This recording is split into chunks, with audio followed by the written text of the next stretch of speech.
May 20th every year is Mech Deck Day in downtown Charlotte. We get together and celebrate that with musket fire, cannon fire, and revelry. So he is the co-founder of the May 20th Society, whose goal is to continue the commemoration of the Mecklenburg Declaration of Independence, but more broadly to celebrate Charlotte's revolutionary spirit, really as a revolutionary city, and that damned hornet's nest of sedition, as Cornwallis liked to refer to the area. Since that time, the MECDEC Society has brought many national historians to speak in Charlotte, including David McCullough and Ken Burns. They completed the Charlotte Liberty Walk and erected a statue to Captain James Jack on the Little Sugar Creek Greenway. Scott's first book, First Declaration of Independence, The Disputed History of the Mecklenburg Declaration of May 20, 1775, was a definitive study of the Mecklenburg Declaration of Independence controversy. So for those of you that don't know, I'm sure Scott will explain what that controversy is all about. And he does have a new book, Eminent Charlotteans, which was published in 2018, and it describes the lives and times of 12 very eminent figures from Charlotte's history. So with that, Mr. Syfert, I'll turn the floor over to you, sir, for our presentation for the night. Super, thank you. Good to see everybody. I recognize a lot of names here. Who did I say? I saw Dr. Zeiss, obviously. Jay, I saw you. Hugh. Let's see who else. Tom, how you doing? Well, I think, good to see everybody. I think this crowd knows the MECDEC story pretty well, would be my guess. And thanks for having me this evening. So I was going to talk a little about a couple things about the Eminent Charlotteans book that some of you guys are already familiar with, which also parallels another story, which is the Trail of History story, which Dr. Zeiss is very familiar with as the chairman of the group. But the book really came out of that project. But before I get into that, I wanted to just, because of this group's interest in history and that period and so forth, just an interesting project I've been working on the side, which is there's a British historian named Andrew Roberts, who some of you may know. He published a book on Churchill last year, and he did a book on Napoleon prior to that. He's done about 26 different books on Wellington, Napoleon, and so forth. But he's currently writing a book on King George III. And he sent me the manuscript to help edit it. So I've been working on that and spending about an hour a day for the whole month immersed in the King George and the coming of the American Revolution story, which has been a lot of fun. Now, what's going to be interesting, the book's coming out October of next year, but what's interesting is reading this from a British historian's point of view, and a very conservative British historian's point of view. And because the subtext of the theme of the book basically is George III has really gotten a bad rap through history. He was quite a good monarch. He didn't bring any of this on themselves. And in fact, the Americans were a bunch of hypocrites in fighting for independence in the first place, but because they didn't really mean it. So it's been a weird and but interesting experiment. So, but in any event, it's quite a good book. It's coming out next year. And you guys, I think, will be quite interested. We may have Andrew come. He spoke at 2 different MECDEC events in the past for us as recently as last year. And is just a charming and really interesting guy. In any event, I thought that would be, Tony would appreciate that as well. So let me talk a little about the Eminent Charlotteans book. And that was the second book I wrote. The first was on the First Declaration of Independence, about the Mecklenburg Declaration of Independence story. I think many of you are familiar with that and maybe familiar with the book as well.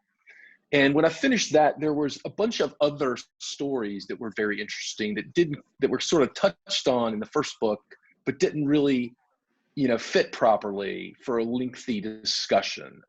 For example, Joseph Graham, who fights with the Patriots at the Battle of Charlotte, repels the British as they invade in September of 1780, has a role in the MECDEC story because he's one of the principal witnesses, and he lives a very detailed 4 or 5 page account of what he saw when he was a student.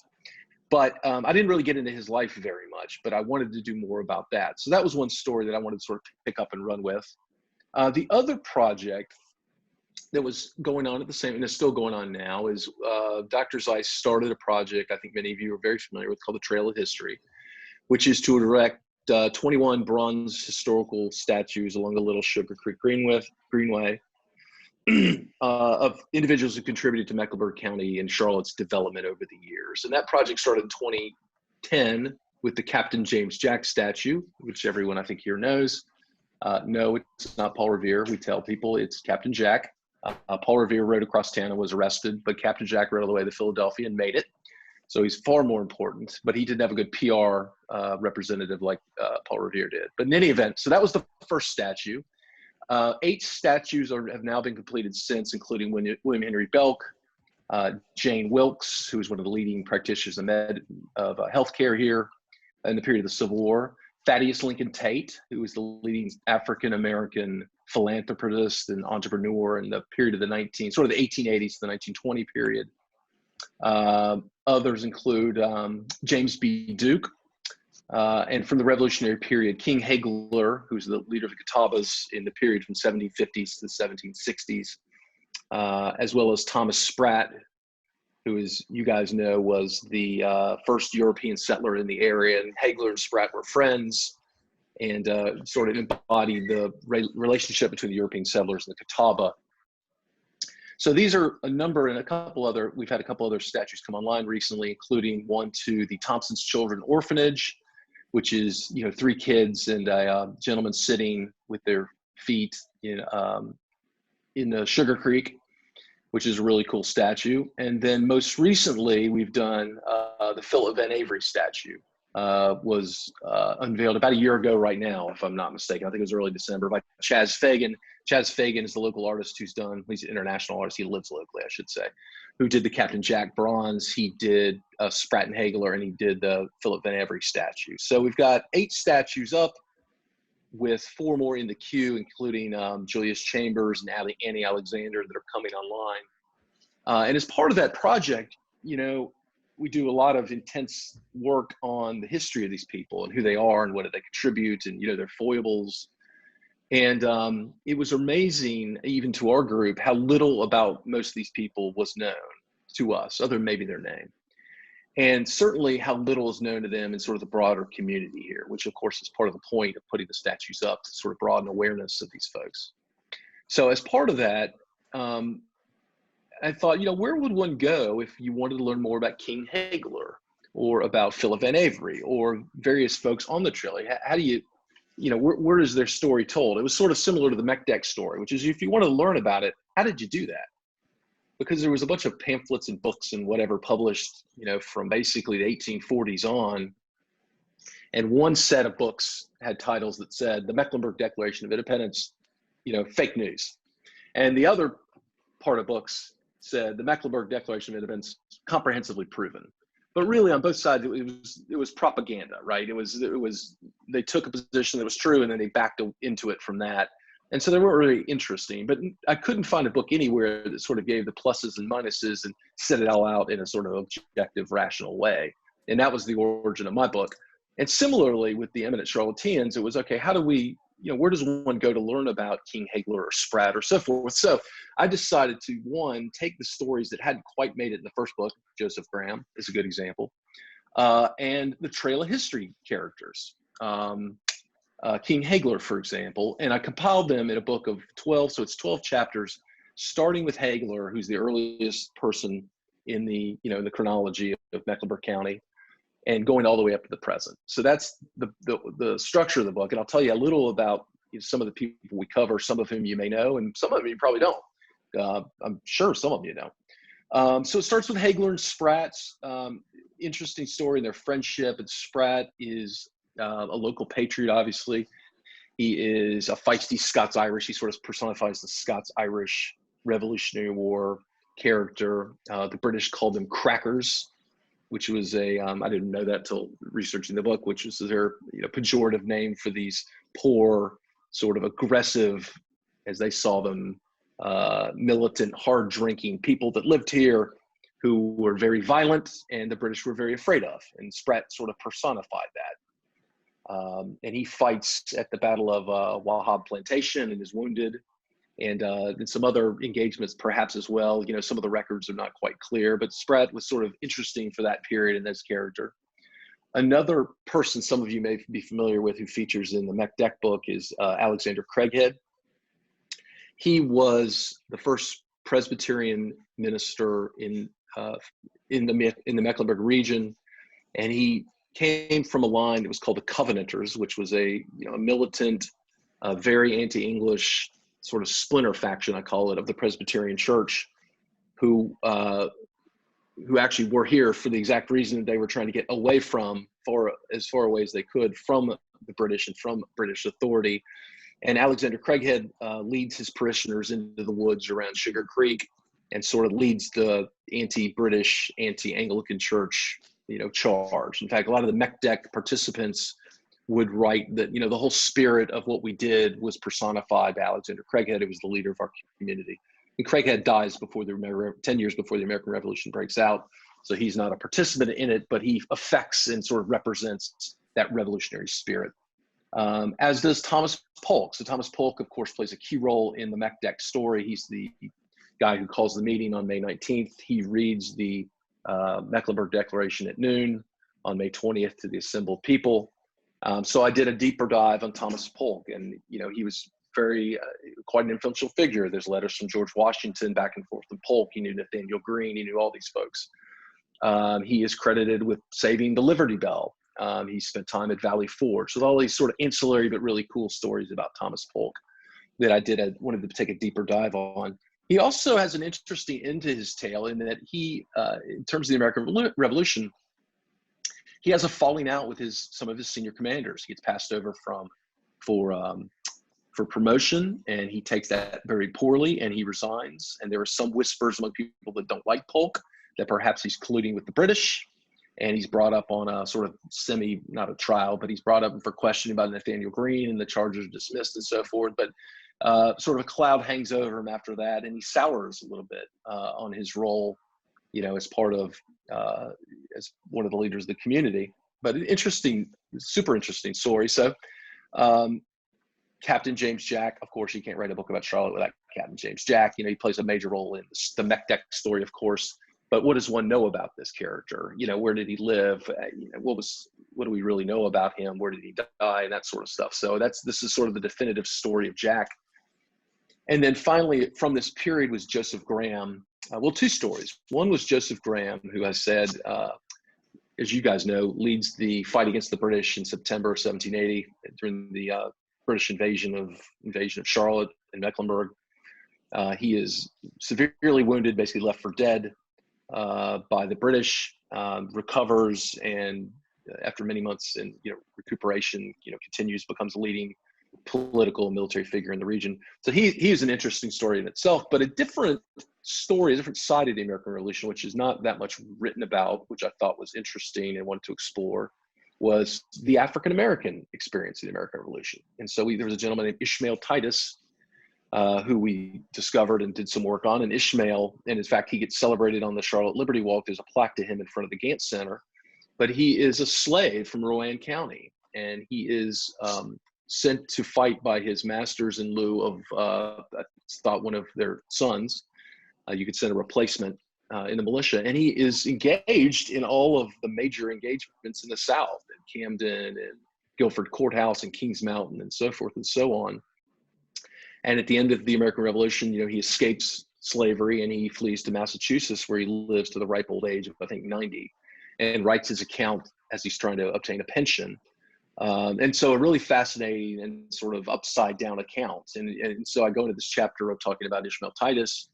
And of course, the British had promised freedom to slaves if they could escape slavery and make it to, the British colors. It's called Lord Dunmore, Virginia.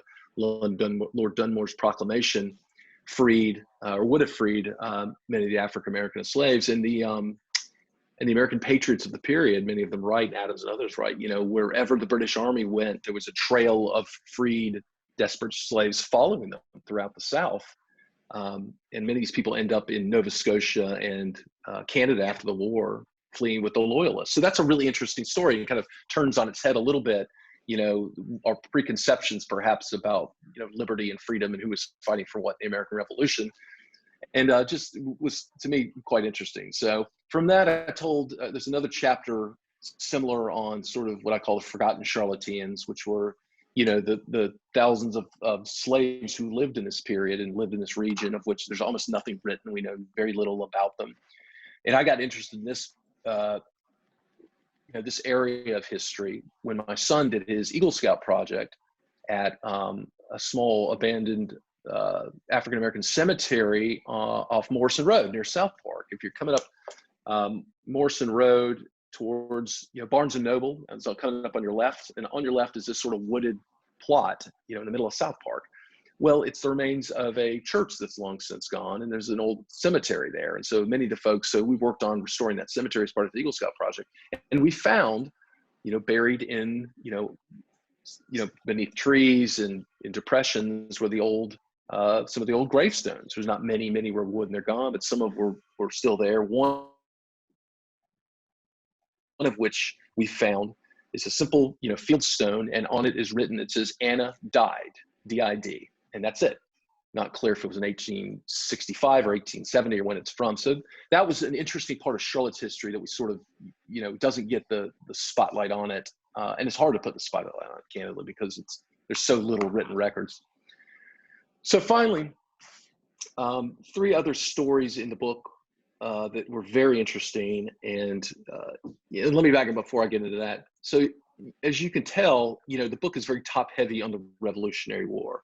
And that was, and I don't apologize for that. In my view, that was in a sense the most interesting thing that's ever happened in this area, right? You've got these great larger than life characters, you get the British here, you got battles. So that, you get the Mech Deck story. So I deliberately, said half of the book is going to be on those characters because there's so much history crammed in that period. So, which was great fun. So, but that being said, I dealt with Annie Alexander. She was of course, the first female doctor, and her father was a physician in the Confederate Army and a good Southern gentleman. They live in, I think, Cornelius, and she is one of the first women in medical school anywhere in the United States. She is being celebrated this year, I should say next year, 2021, with a statue. So she was a very interesting person and really, broke through barriers in her time and place, and just a really interesting story. So the final 2 were sort of curious and new to me, and you may or may not know much about them, but I had always walked past at the Charles Jonas Federal Courthouse on Trade Street. There was this big obelisk that many of you may have seen, and it's to Lieutenant William Ewan Shipp. And it had 2 crossed swords and the number 10, and it's in Shipp. And it's actually, as I looked into, the largest monument of its kind in Mecklenburg County. And I thought, well, who is this guy, right? I mean, we're all somewhat familiar with Joseph Graham and James Jack and all these stories, but I said, who is this guy? And no one I knew had any idea. Well, Shipp was a really interesting story. He is originally from Asheville. He moves to Charlotte, goes to the military academy on Moorhead Street. He fights, he spends time out west in the Indian Wars in Arizona, seeking out Geronimo is one story. He then ships out for the Spanish-American War and the invasion of Cuba, where he becomes good friends with Teddy Roosevelt. And Shipp is killed at the famous charge of Teddy Roosevelt, and subsequently, at a very young age, by the way, is one of the few casualties in a war with not a lot of casualties. But Roosevelt's one of the last people to see him alive. And Roosevelt has some letters to Shipp's wife and his kids after the war. But Roosevelt very candidly is in this period where he's trying to effect reconciliation between the North and the South, right? And so he decides, we're going to build a monument to my friend, William Ewan Shipp. And it's going to signify the reconciliation of the old Confederacy and the North into the one country, the United States. And so he does this, and he has it passed, and it's built on federal land.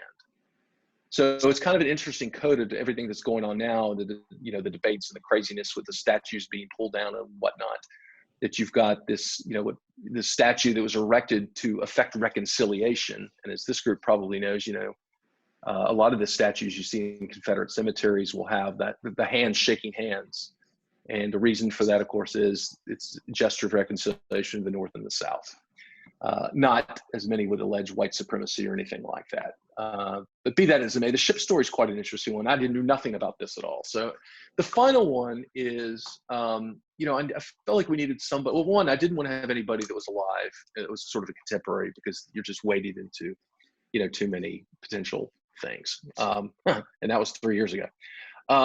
but I did want to have somebody from the sort of the greatest generation and somebody personified, the World War II generation. And I reached out to our friends at the library, and they said, well, you're in luck. We've been helping this gentleman with some research. You got to talk to him. So I met this gentleman who was a high school student in the 1950s, late 1950s, at Central High School. And he had a teacher, an American history teacher named Doug Krotz. And he told me this story, which I'll relate to you briefly. He told me, he said, as part of our 50th high school anniversary, we were supposed to do research on our professors, and I began to do research on Douglas Krotz, who was our U.S. history teacher. And he said, candidly, we didn't think he was that great a teacher, but he was a nice guy, whatever.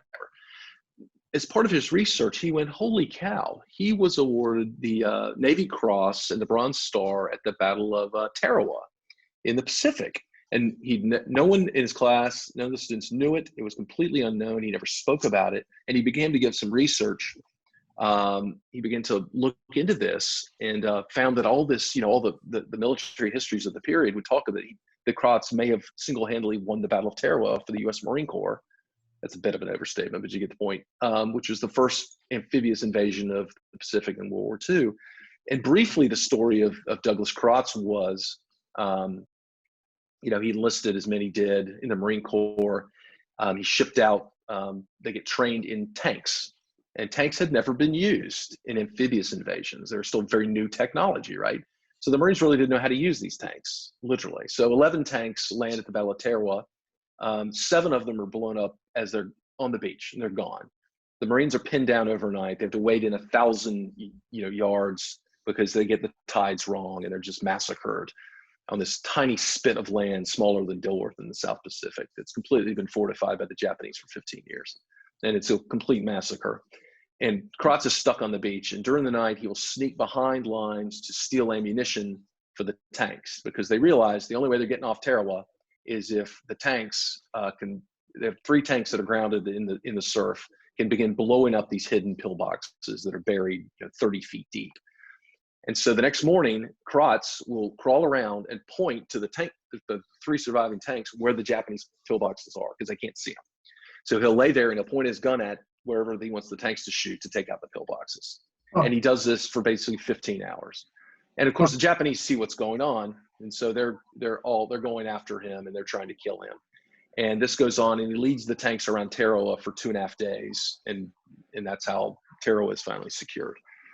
And so Krotz comes back to Charlotte, attends Dilworth Methodist, I think it's Methodist, up on East Boulevard, and just passes away about 5 or 6 years ago. Sadly, I didn't get a chance to meet him, but survives the war, becomes a U.S. history teacher. And when I told this story at an MECDEC event about 2 or 3 years ago, Richard Vinroot was there, former mayor, and he goes, I never knew this either. He goes, Doug Krotz was my history teacher in high school. Huh. That was pretty cool. So that's basically the book. I see there's some, gone a little over my time. I think that's the book. I think it's quite interesting for anybody that likes anything about it. And, not all the marquee stories, right? Some of these are a little less well known. But I've seen some comments here. I'm happy to take questions for a couple minutes, whatever, if people would like. But that's the Eminent Charlotteans book. You can get it at Amazon or Park Road Books for those interested who don't already have it. You said Park Road? Bookstore at Park Road? Park Road Books, that's right. That's right. Historic Park Road Books.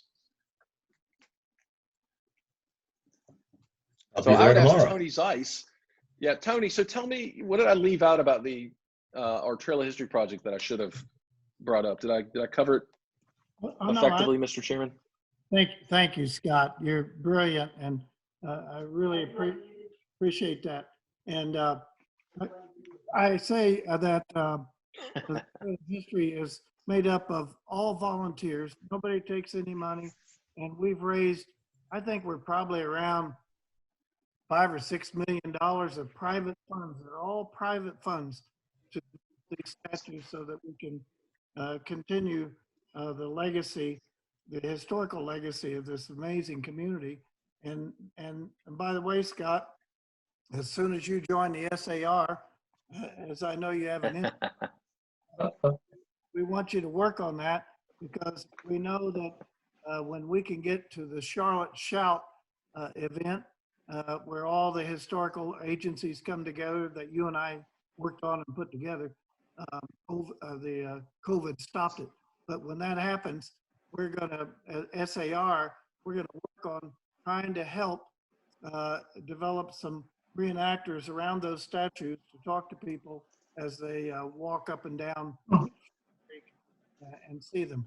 But I would say the important thing is also that we give 10% of every project to 10% of the amount of every project we give to Mecklenburg County as a maintenance fund, so they can maintain it throughout the years, way past all of us. Right.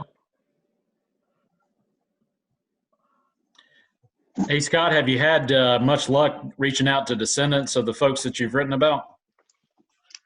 Yeah. I mean, with respect to the Meckdeck descendants, it was unbelievable. I mean, I think there was a gentleman whose name escapes me right now. I should say I saw Jim Wood on here too. Hey, Jim, we had 200 plus, I'm making the number of it, over 100 of the Captain Jack descendants come for his for the statue unveiling.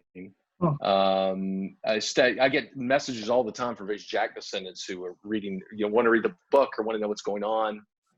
Joseph, running to Joseph Graham folks, almost the farther back, the more likely that is. I think we did the Thad Tate event, the Thad Tate statue unveiling about 5 years ago. We had, basically his whole family. So yeah, so there's been a good amount of involvement in most of these people, especially the sort of Revolutionary War period people. There's a lot, as you guys know, there's a lot of those folks here, which is tremendous. Hey, Scott, tell them about the Texas Jack, Captain Jack societies and the Texas people who came back, his relatives and the people in those societies. Oh yeah. There's some, I mean, as Tony said, there's a Captain Jack society in Central Texas whose whole moniker and thing is Captain Jack, and that's they celebrate that. I mean, which is incredible. There's also a gentleman. This is kind of cool. There's a professor of literature and Melville studies at the University of Pepperdine, of all places, whose great whatever fifth descendant grandfather was fought at the Battle of Kings Mountain, was from this region, who is like a Meckdeck fanatic. So he sends me information. He emails me all the time. But he's the editor of the collected Melville works. He's up for a Pulitzer Prize. So he's like a legit, I mean, you meet some strange people, but he's like a legitimate person, but he's just a Meckdeck nut, which is great, So we've had a lot of, and so you'll appreciate this. As I said, I'm reading the King George III manuscript, and I just got to the 1775 point in this, and this is going to be the sort of book the sort of British historical book next year. But it's going to be, so there is a line in describing 1775, and at the end he said, the county of Mecklenburg during that same month passed a series of resolutions, and may also have had a Declaration of Independence. So we've made it into the, Wow, that's good. so that's pretty cool. That'll shut up the haters. So What's your next book? So there's an off chance I'm doing a book about the American Revolution broadly in this area, right? And I'm sort of playing around with that. That might be a next year project, but basically picking up probably on or about maybe Camden and carrying it through, Guilford Courthouse. So we're kicking some of that stuff around. We're doing some preliminary research and seeing what the time looks like. So that might be it. I've gotten the bug again.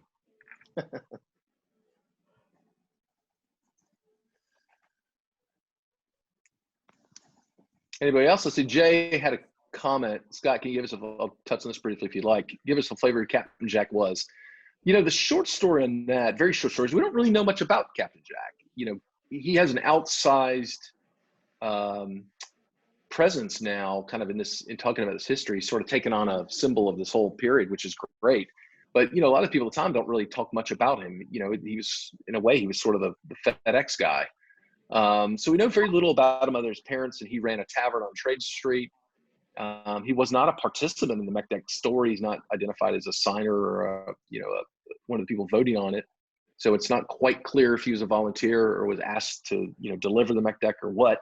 So really we have to sort of extrapolate from, he's a Scots-Irish Presbyterian. The family came down, as a lot of these folks did, from Philadelphia early on. But beyond that, it's a lot of guesswork, to be honest with you. Joseph Graham and the War of 1812. Then he was general by then, right? Yeah, I believe that's right. And he's a great character. Yeah. Hey, Scott, if I could mention something. So Captain Jack was amazing. And of course, when Cornwallis came up in September 1780 and took over Charlotte, one of the first things he did was send his troops over to Captain Jack's home, which he shared with his mother and father, his father Patrick. And he says, this is the great rebel. And he has a son who's a great rebel. And That's right. Moved him out. The guy, poor Patrick, was in his bed. They moved him out in his bed because he was an invalid by then, into the street and fired the house, burnt the house. And of course, they lived up above, and then they had a tavern down below. Amazing thing. And shortly after that, Captain Jack and his family had 4 children. They moved to Alabama, and 2 of his sons moved on to Texas and fought with Houston and served in the first cabinet of Houston when he formed the great country of Texas. That's right. There's so many good stories in this area, right? There really are. And it's just going and digging them out. And you guys are doing a great job keeping, the most important story alive, and especially in this age we're living in. So I appreciate you guys all doing that. Thank you, Scott. Thanks so much for doing this on short notice. I'm happy to. You're brilliant, and we're really, really proud you're part of our community. Thank you, sir. Thank you, Scott.